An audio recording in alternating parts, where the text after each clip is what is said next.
아멘. 오늘 하나님께서 저희에게 주신 은혜의 말씀은 룻기 1장 1절부터 5절까지의 말씀입니다. 룻기 1장 1절부터 5절까지의 말씀입니다.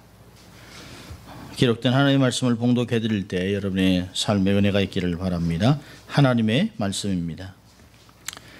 사사들의 치리하던 때에 그 땅에 흉년이 드니라. 유다 베들레헴의 한 사람이 그 아내와 두 아들을 데리고 모압 지방에 가서 우거하였는데 그 사람의 이름은 엘리멜렉이요 그 아내의 이름은 나오미요 그 두 아들의 이름은 말론과 기련이니 유다 베들레헴 에브랏 사람이더라. 그들이 모압 지방에 들어가서 거기 유하더니 나오미의 남편 엘리멜렉이 죽고 나오미와 그 두 아들이 남았으며 그들은 모압 여자 중에서 아내를 취하였는데 하나의 이름은 오르바요 하나의 이름은 룻이더라. 거기 거한 지 10년쯤에 말론과 기련 두 사람이 다 죽고 그 여인은 두 아들과 남편의 뒤에 남았더라. 아멘. 하나님의 말씀입니다. Good morning. 예, 좋은 아침입니다. 오랜만에 조금 비가 와서 좋습니다. 근데 조금 더 와야 할 텐데요. 가능하면 잘 때, 우리가 잘 때 비가 왔으면 좋겠습니다. 자, 우리가 다시 한번 해보죠. 양손을 가슴에 얹고 우리가 어떤 사람인가 고백하겠습니다. 나는 하나님의 특별한 사랑을 받은 사람이다. 두 번 하겠습니다. 나는 하나님의 특별한 사랑을 받은 사람이다. 나는 하나님의 특별한 사랑을 받은 사람이다. 믿습니까, 여러분? 자, 한번 다시 한번 외쳐보죠. 하나님을 기쁘시게, 사람을 행복하게. 그렇습니다. 우리가 이렇게 살아간다면 세상은 반드시 변할 것이에요.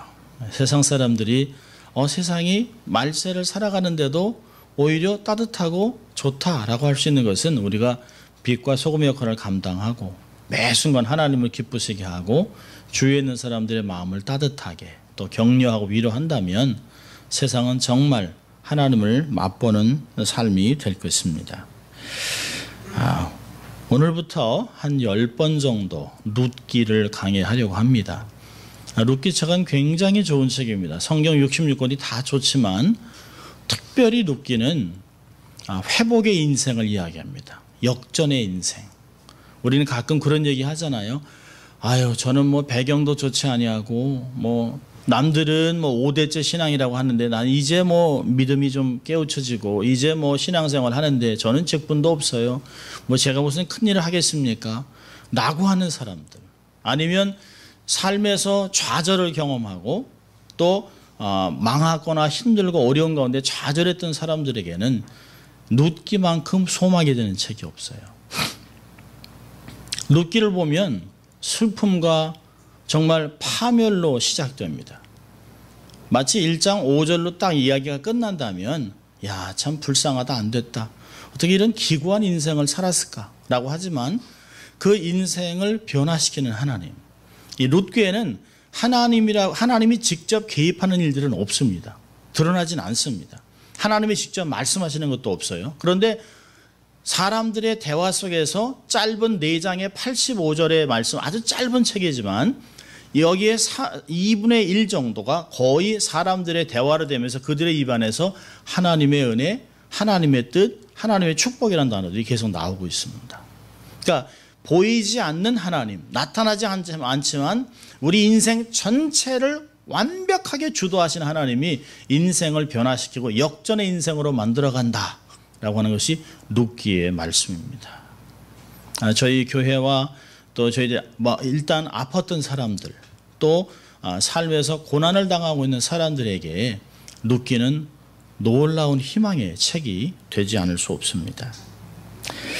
우리가 인생을 살다 보면 행복한 순간도 있습니다. 즐겁고 기쁘고 또 이런 넘치는 순간들이 있어요. 학교를 졸업하고 직장을 얻고 첫 월급을 타고 사랑하는 짝을 만나서 결혼을 하고 또 결혼하여서 시간이 지나면서 우리의 삶에 의미를 더해주는 자녀를 낳고 너무나 행복한 시간들을 기억합니다.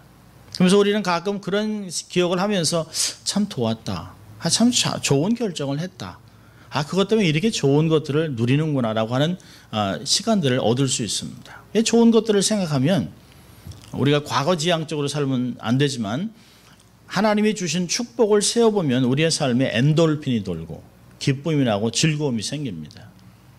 우리 인생이 계속 이렇게 진행된다면 얼마나 좋겠습니까?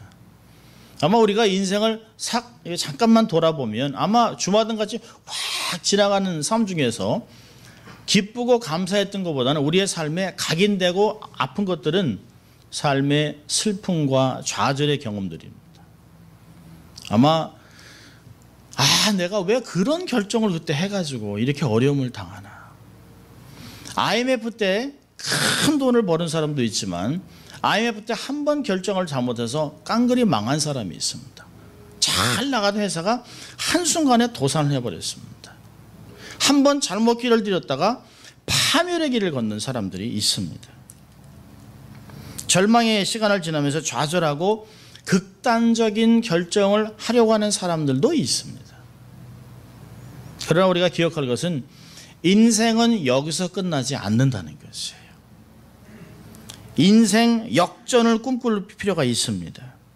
룻기를 통해서 파멸한 가정, 정말 소망이 없는 이방인 며느리와 과부된 두 여인의 삶에서 아무 희망도 없는 그 가정에서 사장은 어떻게 끝납니까? 상상을 초월한 최고의 축복을 받은 다윗 왕의 조상이 되는 축복을 누린다는 것이에요.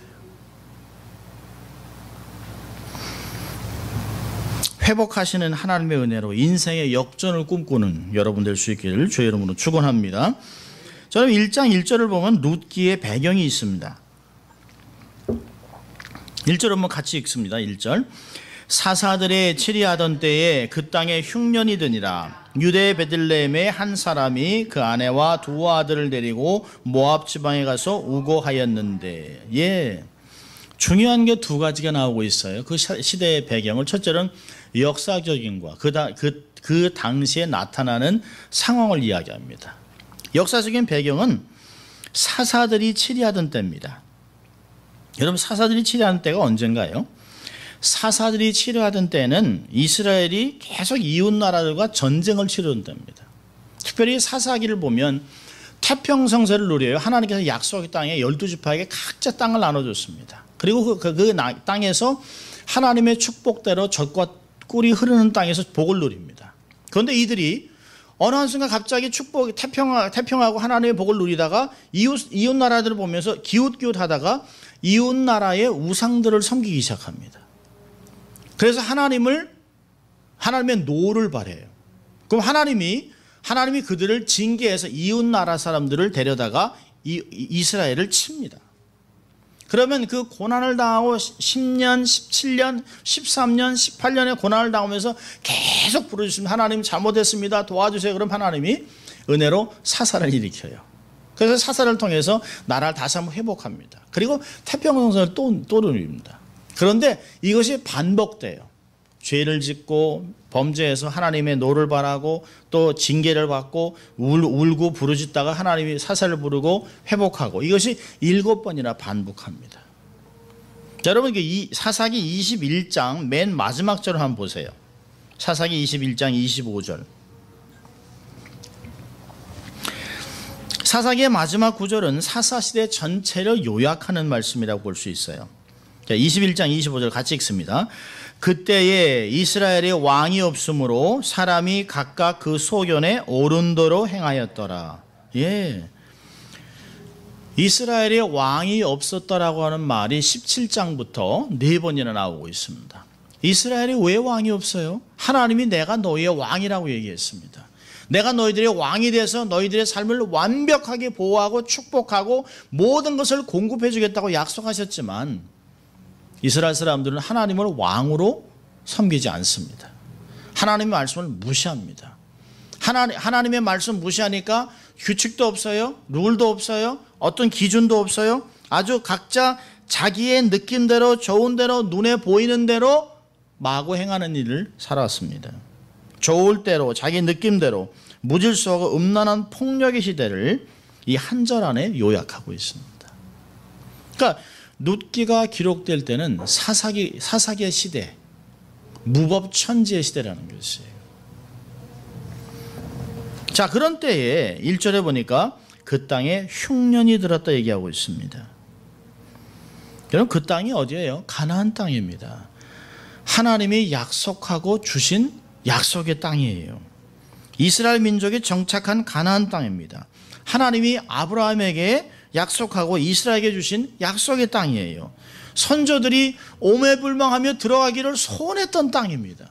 모세가 그렇게 한 번이라도 밟아보고 싶었던 약속의 땅 가나안 땅이었습니다. 그런데 그 땅에 흉년이 들었습니다. 여러분, 약속의 땅이라고 해서 늘 풍요로움이 있는 것은 아닙니다. 하나님께서 약속의 땅을 주셨을 때는 약속의 땅에서 어떻게 살아가느냐에 따라 그 땅이 축복이 되고 저주가 될 수 있는 것을 말씀하셨어요. 여러분, 신명기 11장을 보도록 하겠습니다. 신명기 11장. 신명기 11장을 하나님께서 말씀하면서 그 땅이 축복의 땅과 저주의 땅이 되는 것은 그들이 말씀을 지키고 하나님을 경외하며 살아가느냐에 있다라고 얘기하고 있습니다. 자, 신명기 11장 8절부터 17절까지 말씀입니다. 좀 깁니다만 우리가 함께 같이 다 읽도록 하겠습니다. 신명기 11장 8절부터 17절까지입니다.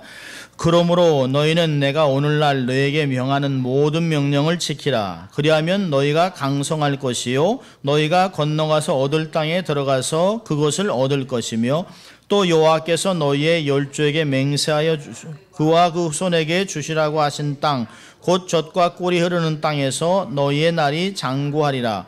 내가 들어가 얻으려 하는 땅은 내가 나온 애굽 땅과 같지 아니하니 거기서는 너희가 파종한 후에 발로 물대기를 채소밭에 댐과 같이 하였거니와 너희가 건너가서 얻을 땅은 산과 골짜기가 있어서 하늘에서 내리는 비를 흡수하는 땅이요 내 하나님 여호와께서 권고하는 땅이라. 세초부터 세말까지 내 하나님 여호와의 눈이 항상 그 위에 있느니라.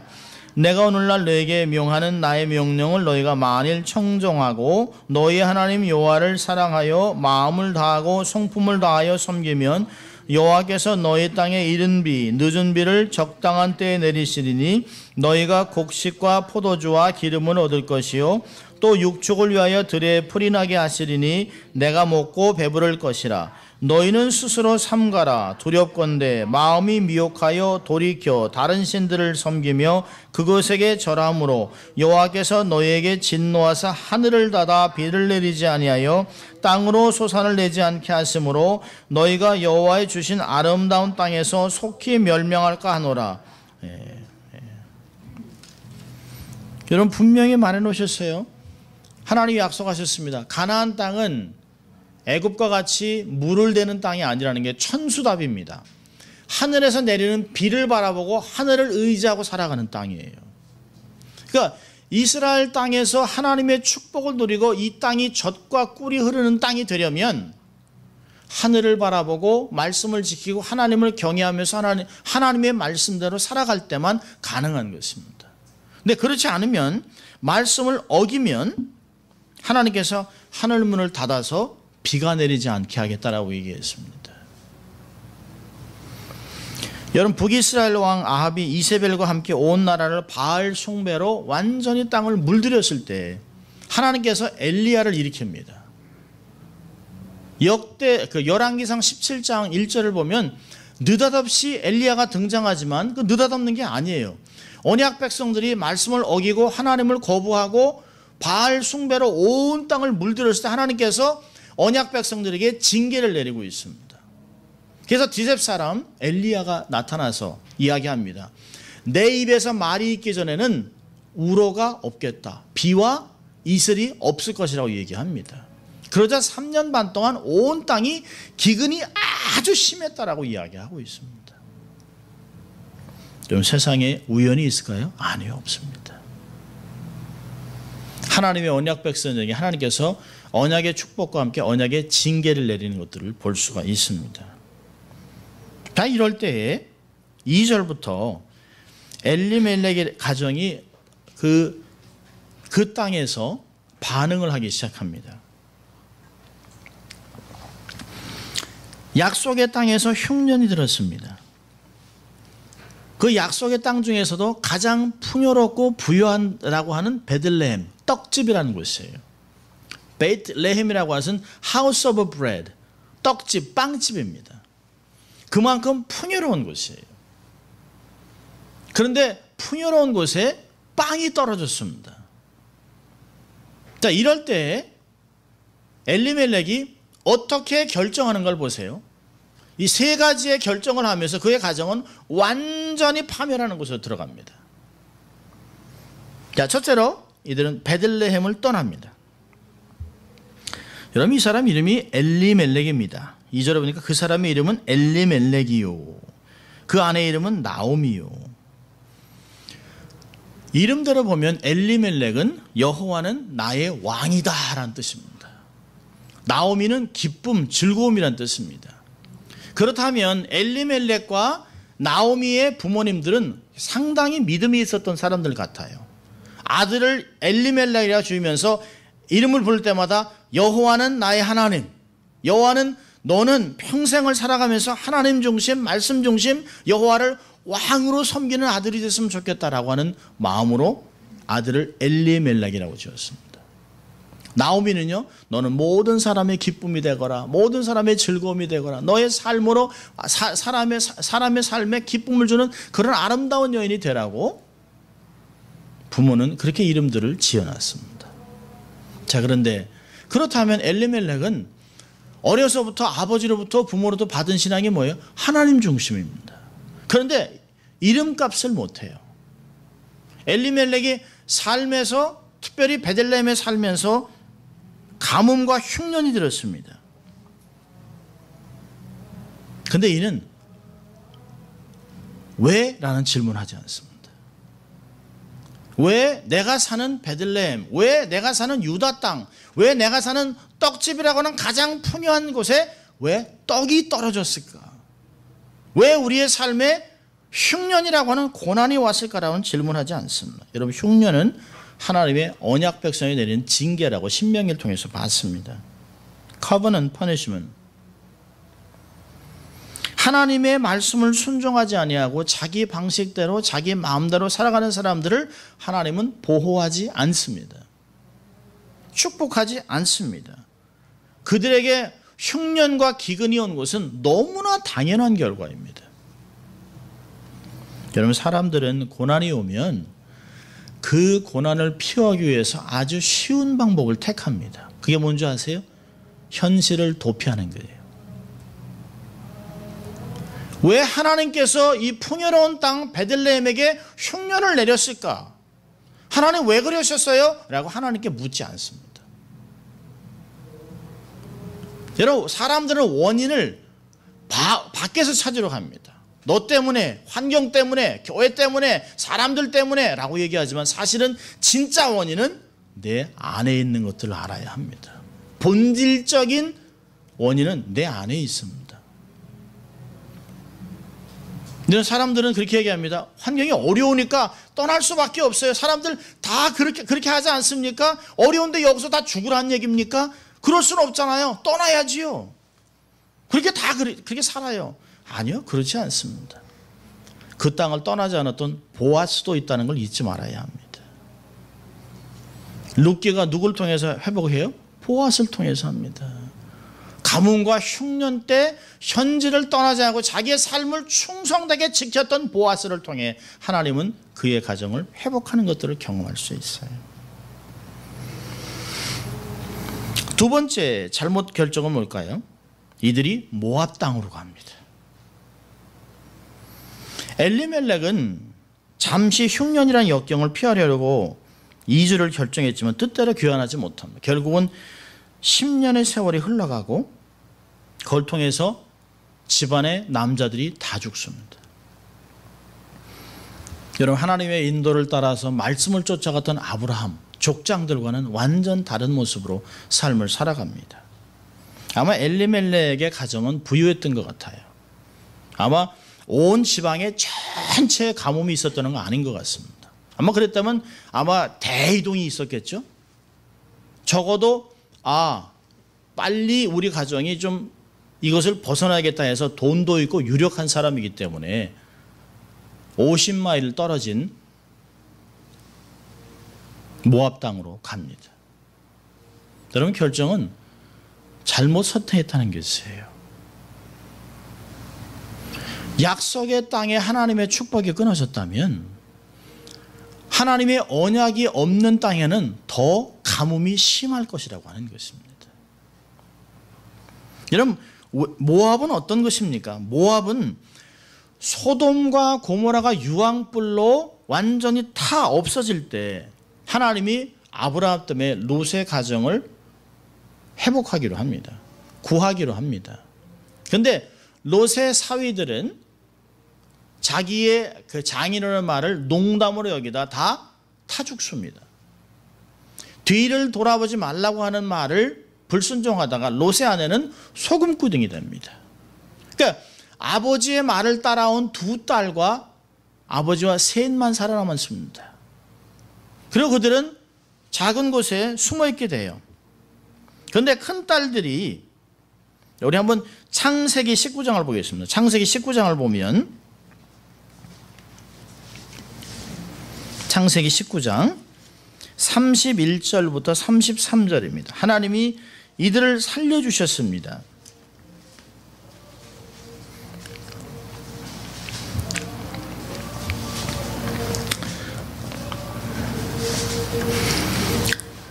창세기 19장 30절부터 33절 봅니다. 롯이 소알에 거하기를 두려워하여 두 딸이 함께 소알에서 나와 산에 올라 거하되 그 두 딸과 함께 굴에 거하였더니, 자, 큰딸 말하는 것이에요. 큰딸이 작은 딸에게 이르되 우리 아버지는 늙으셨고 이 땅에는 세상의 돌이, 줄 좀 걸으세요. 세상의 도리를 쫓아 우리의 배필될 사람이 없으니 우리가 우리 아버지에게 술을 마시고 동침하여 우리 아버지로 말미암아 인종을 전하자 하고 그 밤에 그들이 아비에게 술을 마시고 큰딸이 들어가서 그 아비와 동침하니라. 그러나 그 아비는 그 딸이 눕고 일어나는 것을 깨닫지 못하였더라. 그리고 34절에 작은 딸이 그렇게 해요. 그리고 36, 7절에 큰딸은 아들을 낳아 이름을 모압이라 하였으니 오늘날 모압 족속의 조상이라 얘기하고 있습니다. 근친 상간에서 낳은 아들입니다. 신명기에서는 모압은 하나님의 성회에 영원토록 들어오지 못한다라고 얘기했습니다.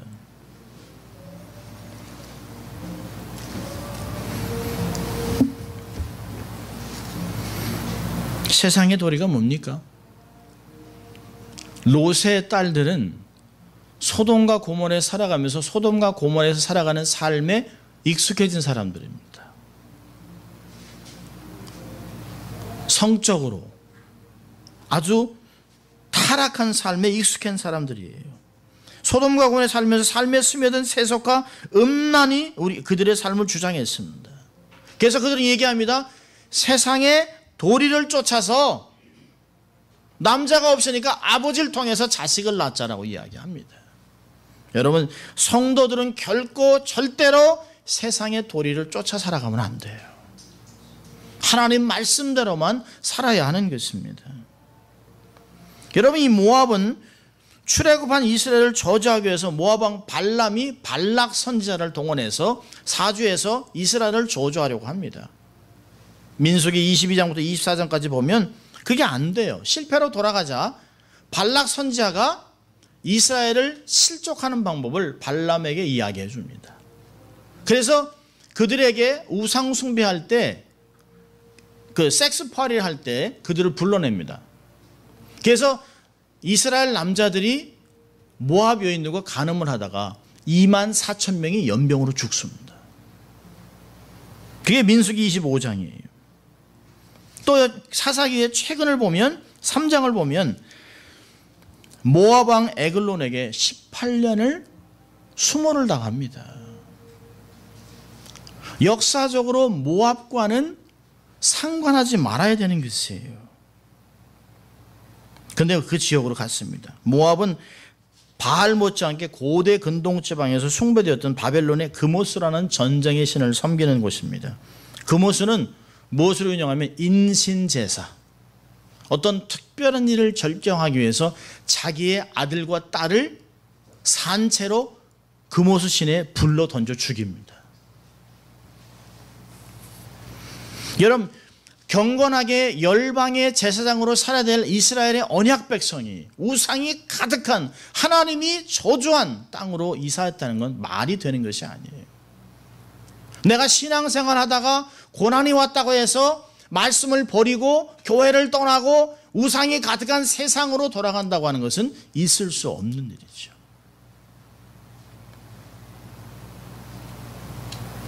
여러분, 맹모 삼천지교라는 말이 있잖아요.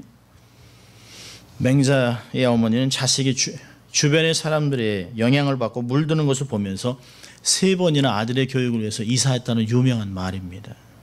여러분, 우리는 아무리 경건을 유지하려고 해도 우리의 본성이 있어요. 우리는 나도 모르게 주위의 사람들로부터 영향을 받습니다. 그러니까 친구 따라 강남 간다고 그러잖아요. 그래서 사도 바울은 세상을 본받지 말고 오직 마음의 변화를 받아서 거룩한 삶을 살라고 명령하고 있습니다. 악한 것은 흉내도 내지 마라 라고 강력하게 경고하고 있는 것이죠. 우리는 삶의 장소를 잘 선택해야 됩니다. 누구와 어떻게 살아야 할 것인가를 지혜롭게 선택해야 돼요. 나도 모르는 사이에 그들과 함께 동화되기 때문입니다. 자, 엘리멜렉의 가정의 3번째 치명적인 실수는 뭘까요? 2 아들이 모압 여인과 결혼하는 것이에요. 2절 보니까 그 사람의 이름은 엘리멜렉이요 그 아내의 이름은 나오미요 그 2 아들의 이름은 말론과 기련이니 유다 베들레헴 에브라 사람이더라. 그들이 모압 지방에 들어가서 거기 이와더니 나오미의 남편 엘리멜렉이 죽고 나오미와 그 2 아들이 남았다 얘기하고 있습니다. 남았다가 굉장히 중요한 단어입니다. 4절에 그들은 모압 여인 중에서 아내를 취하였는데 하나의 이름은 오르바요 하나의 이름은 룻이더라. 그가 거한 지 10년쯤에 말론과 기련이 사람이 다 죽습니다. 그리고 남편 뒤에 그 여인은 2 아들과 남편 뒤에 남았다. 여러분, 엘레멜렉이 자기가 죽는다는 것 사실 앞에 얼마나 엄청난 후회를 했을까요? 야, 내가 약속의 땅 베들레헴을 떠나서 정말 이방 땅에서 내가 죽는구나. 정처 없이 이렇게 죽어가는구나. 얼마나 후회스러웠을까요? 남들보다 좀 잘 살아보려고 꾀를 부린 것인데 남들보다 먼저 앞서갔다고 생각했는데 이렇게 죽어갑니다. 여러분, 남편의 죽음 앞에서 나오미는 하나도 배우지 못했습니다. 여러분, 남편의 죽음이 하나님의 심판이요 채찍이라는 것을 나중에 알아요. 그래서 13절에 하나님이 나를 치셨다라고 하는 말을 합니다. 그건 정확한 이야기죠. 여러분, 룻기의 저자는 엘리멜렉이 죽은 후에 나오미와 2 아들이 남았다라고 3절에 얘기하고 5절에 여인은 2 아들과 남편의 뒤에 남았다라고 하는 동일한 단어를 씁니다. 이 단어는 뭐냐면 히브리어 샤알이라고 하는 단어인데요. 하나님의 징계와 저주에서 간센히 살아남았다는 의미가 있습니다.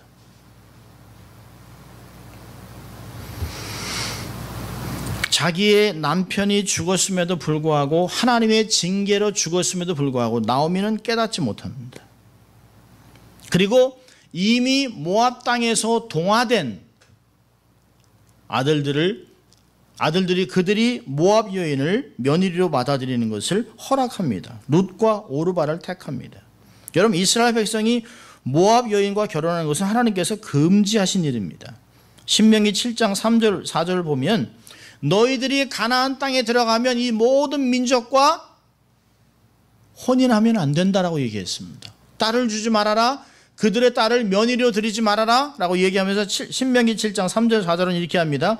또 그들과 혼인하지 말지니 내 딸을 그 아들에게 주지 말 것이요 그 딸로 내 며느리를 삼지 말 것은 그가 내 아들을 유혹하여 그로 여호와를 떠나고 다른 신들을 섬기게 하므로 여호와께서 너에게 진노하사 갑자기 너희를 멸하실 것임이니라.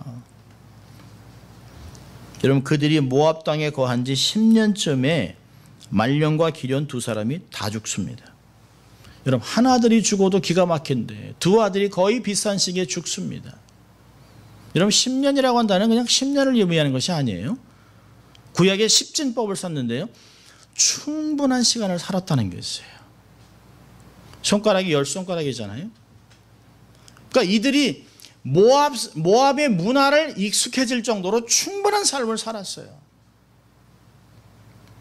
그 세월 동안 나오미는 하나님의 징계, 하나님의 인도하심, 하나님의 말씀을 한 번도 기억하지 않습니다. 그리고 아들들이 원하는 대로 이방 여인을 자기의 원하는 대로 결혼하게 합니다. 그리고 아들들이 거의 비슷한 시기에 다 죽사합니다.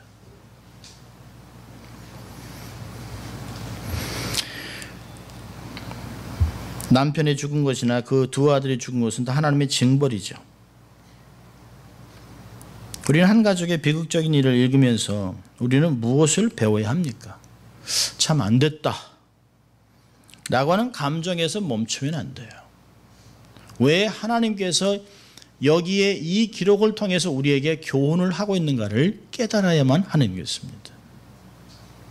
자, 저는 두 가지만 우리 삶에서 적용하려고 하는데요. 첫째로, 매사에 바른 선택을 해야 합니다. 세상에 우연히 일어난 일은 없어요. 모든 것을 분별해야 됩니다. 이 세상의 모든 것에는 분명한 메시지가 있습니다. 마치 마지막 때의 처처의 기근과 전쟁과 이런 천재지변이 있을 것을 얘기했다면 그것을 주는 메시지를 발견해야 되는 것이에요. 구름이 막 뜨면 비가 오겠다, 천기를 우리가 분별하는 것 같이 모든 삶에서, 내 삶에서 나타나는 모든 것들을 말씀으로 분별해야 합니다. 액면 그대로 받아들이는 것이 아니라 이걸 통해서 하나님이 내게 주시고자 하는 메시지는 무엇인가를 받아들여야 됩니다. 여러분, 문제보다 더 중요한 것은 문제를 해석하는 것이에요. 결코 감정적으로 보이는 대로 경험을 근거로 결정하지 말아야 합니다. 반드시 영적인 부분을 고려해야 합니다. 엘리멜렉 가정이 모압으로 이주하는 것은 당장 부딪힌 현실에 대한 자신의 상황 판단에 따른 것이죠. 여러분, 현실에 예민한 것이 믿음이 아닙니다.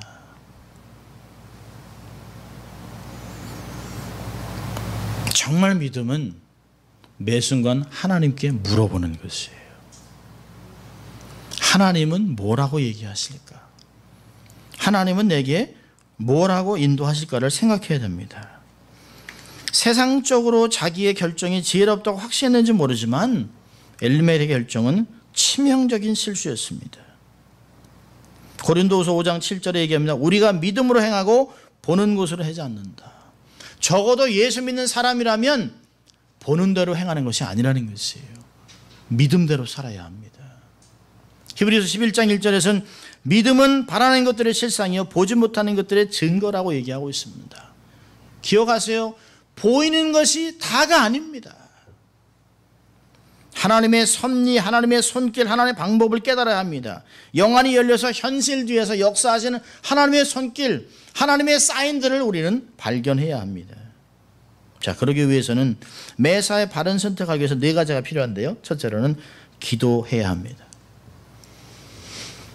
기도하면 두려움과 번잡함을 극복할 수 있습니다. 기도하면 마음의 평안을 얻을 수 있습니다. 여러분, 마음이 막 불안하고 번잡할 때는 움직이지 마세요. 스탑.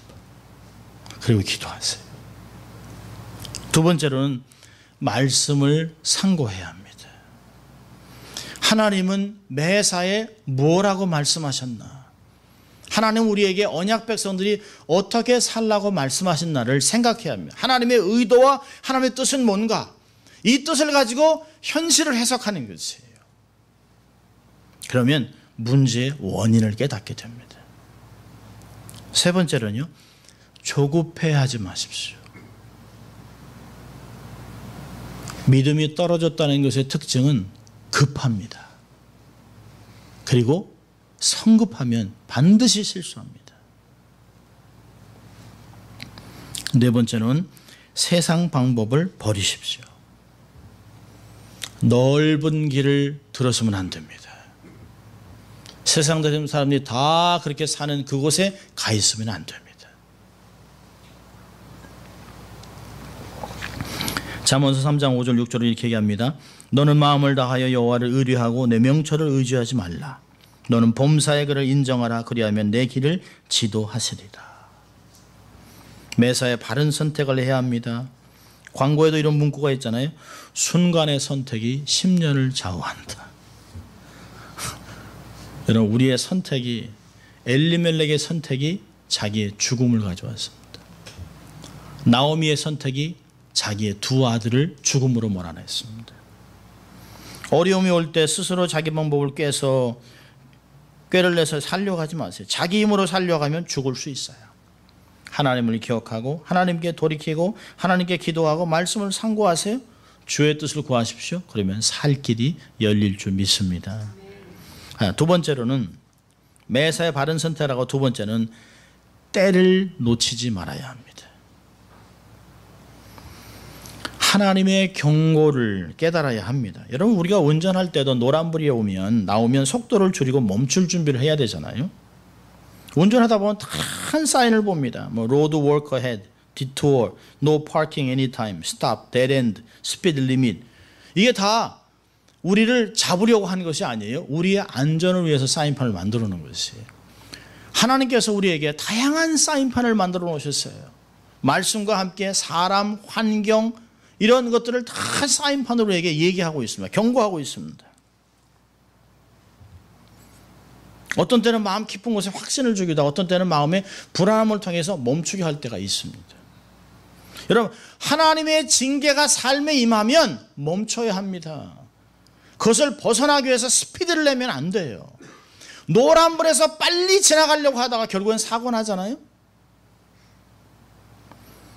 여러분, 우리가 기억하고, 하나님은 경고하지 않고 무조건 징계하는 분이 아닙니다. 경고하고 또 경고하고 인내하시고 참으시고 긍휼이 얼마나 많으신지 몰라요. 그런데 한계를 뛰어넘으면 하나님이 매를 드세요. 깨달으십시오. 기회가 주어질 때 돌이키세요. Return to God before it's too late. 돌이키면 살 길이 열립니다. 죽게 가까이 가는 것이 살 길이에요. 그럼 세상의 모든 종교는 도덕을 이야기하고 책망을 합니다. 그런데 어느 종교도 회복을 이야기하지 않습니다.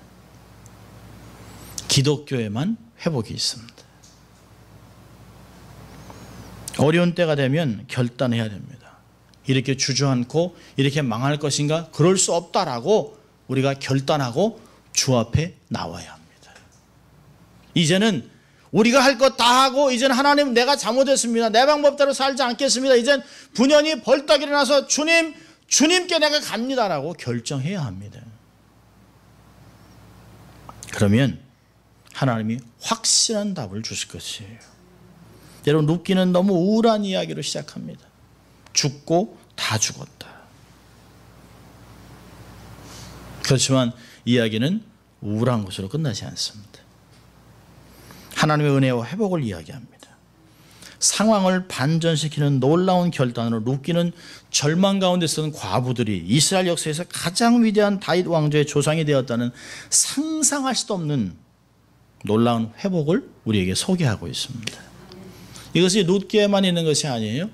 우리에게도 마찬가지입니다. 우리가 우리의 잘못으로 멸망의 길에 서 있습니까? 우리가 멈추면 됩니다. 그리고 하나님께 돌이키면 됩니다.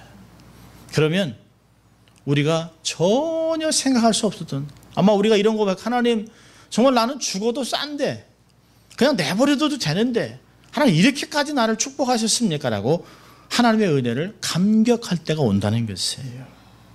하나님은 우리 어떠한 실패 속에서도 엄청난 회복을 꿈꾸게 하실 것이에요. 새로운 새 출발을 줄 것입니다. 어느 종교가 줄 수 없는, 오직 예수 그리스도만 우리에게 줄 수 있는 회복의 역사가 나타날 것입니다. 회복을 위해 결단을 하고 준비하면 하나님이 상상도 할 수 없는 찬란한 회복을 맛보게 할 것입니다. 절대 절망이 그리스도를 통해서 절대 희망으로 바뀌어서 절대 축복의 인생을 살아가는 여러분 될 수 있기를 주의 이름으로 축원합니다. 기도하겠습니다. 하나님 아버지, 감사합니다. 오늘도 말씀을 통하여 우리의 환경 속에서 역사하시는 주님을 깨닫게 하시고, 하나님 바른 결정과 때를 아는 가운데 하나님의 말씀 속에 다시 돌아가게 하시고, 하나님의 축복을 회복하고 축복을 삶의 그래서 나누는 그런 축복의 사도들이 될 수 있도록, 좋은 축복의 바이러스가 될 수 있도록 하나님 축복하여 주시옵소서. 감사하고 예수님 이름으로 기도합니다. 아멘.